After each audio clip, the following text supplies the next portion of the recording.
zona alta, derecho.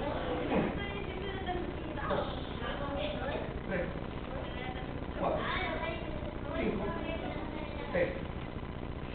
Bloqueo zona media, intralínea, derecho. 1, 2, 3, 4, 5, 6. Bloqueo zona media, externo, derecho. 1, 2, 3. Recuerda que la palma de la mano se debe hacer.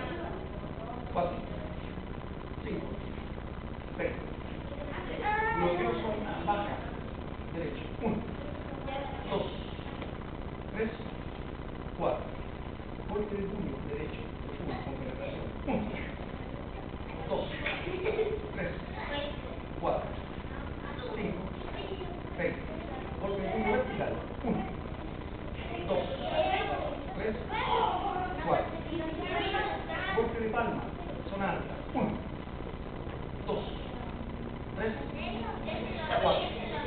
Zona media. 1, 2, 3, 4. Zona baja. 1, 2, 3, 4. Descendente. 1, 2, 3, 4. Golpe de codo frontal. 1, 2, 3, 4. Golpe de codo lateral. 1, 2, 3, 4. Bien. Posición de combate. Pierna derecha atrás. 1. Eso es. Pierna derecha. Patada frontal derecha. 1, 2, 3, 4, 5, 6. Switch. Cambio. Patada frontal izquierda. 1, 2, 3, 4, 5, 6. Cambio.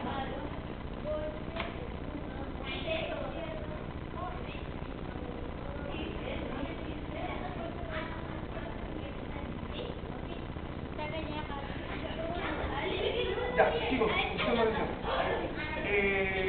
82.